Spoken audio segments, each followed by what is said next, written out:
नमस्कार, ये आकाशवाणी शिमला है। नववर्ष के अवसर पर सभी श्रोताओं को हार्दिक बधाई व शुभकामनाएं। अब आप राजकुमारी चंदेल से प्रादेशिक समाचार सुनिए। आज के मुख्य समाचार। प्रधानमंत्री नरेंद्र मोदी ने कहा, लाइट हाउस परियोजनाओं से शहरी आवासीय जरूरतें पूरी करने में मिलेगी मदद। प्रदेश ने दिसंबर 2020 तक राजस्व प्राप्तियों में की 25% की वृद्धि दर्ज।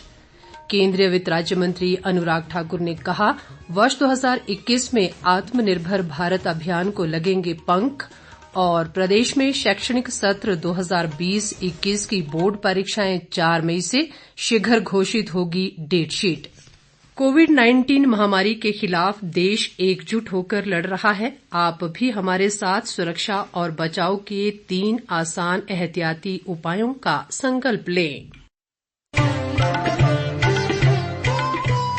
कोविड-19 से बचाव और सुरक्षित रहने के 3 उपाय।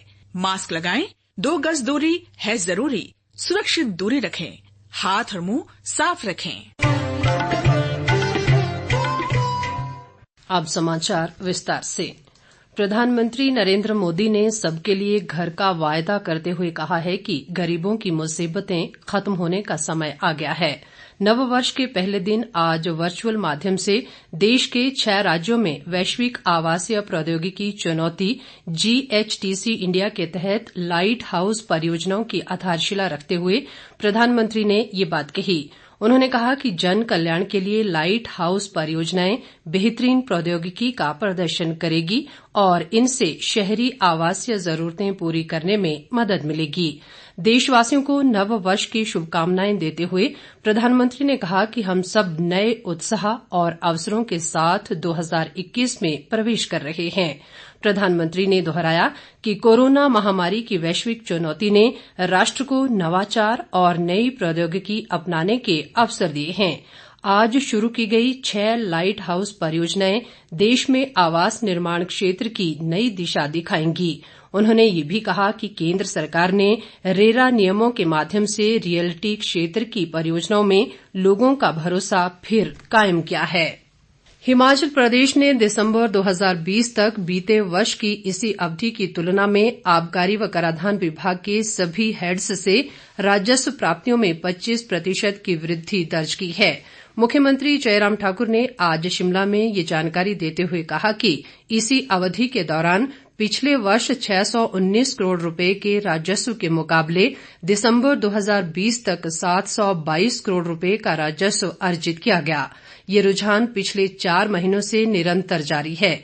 उन्होंने कहा कि दिसंबर 2020 में वैट में 45%, कराधान राजस्व में 29% और GST में 16% की महत्वपूर्ण वृद्धि दर्ज की गई। मुख्यमंत्री ने कहा कि सरकार कर चोरी से संबंधित मामलों की पहचान और राजस्व को बढ़ाने के लिए राजस्व हानि के तरीकों की पहचान पर विशेष ध्यान दे रही है। मुख्यमंत्री जयराम ठाकुर को नव वर्ष पर आज विभिन्न राज्यों के मुख्यमंत्रियों, केंद्रीय मंत्रियों, वरिष्ठ अधिकारियों और अन्य लोगों ने नव वर्ष की शुभकामनाएं दी। मुख्यमंत्री ने दूरभाष के माध्यम से प्रधानमंत्री नरेंद्र मोदी को नव वर्ष की शुभकामनाएं दी और उम्मीद जताई कि उनके सशक्त नेतृत्व में भारत विश्व शक्ति बनकर उभरेगा। मुख्यमंत्री ने भाजपा के राष्ट्रीय अध्यक्ष जगत प्रकाश नड्डा को दूरभाष और राज्यपाल बंडारू दत्तात्रेय को राजभवन जाकर नव वर्ष की शुभकामनाएं दी। राज्यपाल बंडारू दत्तात्रेय ने आज शिमला में नौणी विश्वविद्यालय द्वारा प्रकाशित किसान हैंडबुक और विश्वविद्यालय के कैलेंडर का विमोचन किया। राज्यपाल ने इस मौके पर किसानों के हित में किए गए विश्वविद्यालय के प्रयासों की सराहना की। हैंडबुक में विभिन्न बागवानी और कृषि वानिकी फसलों के लिए पैकेज ऑफ प्रैक्टिस की जानकारी दी गई है। राज्यपाल ने बाद में कांगड़ा जिला के प्रसिद्ध शक्तिपीठ माता चामुंडा देवी मंदिर में माथा टेका और इसके बाद ज्वालाजी मंदिर में भी पूजा अर्चना की। भाजपा के राष्ट्रीय अध्यक्ष जगत प्रकाश नड्डा ने कहा है कि वे परिवार सहित कोरोना संक्रमण से पूरी तरह मुक्त हो गए हैं। नड्डा ने इस बीमारी के दौरान उनके शीघ्र स्वास्थ्य लाभ की कामना और मनोबल बढ़ाने के लिए सभी शुभचिंतकों का आभार जताया है। नड्डा ने इस चुनौतीपूर्ण समय में हर मदद के लिए एम्स के निदेशक डॉक्टर रणदीप गुलेरिया और उनकी टीम का भी धन्यवाद किया है। प्रदेश कांग्रेस अध्यक्ष कुलदीप सिंह राठौर ने प्रदेश विश्वविद्यालय में हाल ही में हुई शिक्षकों की नियुक्ति में धांधली का आरोप लगाया है और राज्यपाल से इनकी तुरंत जांच करवाने की मांग की है। राठौर ने आज शिमला में एक पत्रकार वार्ता में आरोप लगाया कि विश्वविद्यालय के कुलपति एक विशेष एजेंडे के तहत कार्य कर रहे हैं। उन्होंने चेतावनी दी कि अगर इसकी जांच नहीं करवाई गई तो कांग्रेस सत्ता में आते ही इन नियुक्तियों की जांच करेगी तथा दोषियों के खिलाफ आपराधिक मामला दर्ज किया जाएगा। राठौर ने कहा कि शिक्षकों की इन भर्तियों में यूजीसी के दिशा निर्देशों की पूरी तरह अवहेलना की जा रही है। प्रदेश भाजपा प्रवक्ता अजय राणा ने नेता प्रतिपक्ष मुकेश अग्निहोत्री पर लोगों को भ्रमित करने का आरोप लगाया है। राणा ने आज शिमला में एक बयान में कहा कि कल तक मुकेश अग्निहोत्री आरोप लगा रहे थे कि अफसर सरकार के नियंत्रण में नहीं है और अब कह रहे हैं कि सरकार अफसरों को डरा रही है। उन्होंने दावा किया कि जयराम ठाकुर सरकार बढ़िया काम कर रही है, इससे कांग्रेस को अपना भविष्य अंधकार में दिख रहा है और उसके नेता भ्रामक बयानबाजी कर रहे हैं।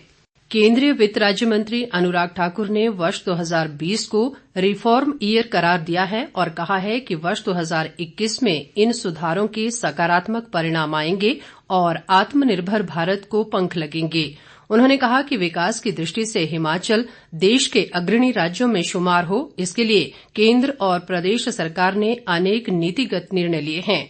अनुराग ठाकुर ने कहा कि केंद्र और प्रदेश के डबल इंजन से हिमाचल विकास के नए कीर्तिमान स्थापित कर रहा है और ये सिलसिला नए साल में भी जारी रहेगा। उन्होंने प्रदेशवासियों को नववर्ष की शुभकामनाएं देते हुए उम्मीद जताई कि ये वर्ष प्रदेश के लिए सफलता, खुशियां और समृद्धि लेकर आएगा। शिक्षा मंत्री गोविंद ठाकुर ने कहा है कि प्रदेश में शैक्षणिक सत्र 2020-21 की बोर्ड परीक्षाएं 4 मई से ली जाएंगी।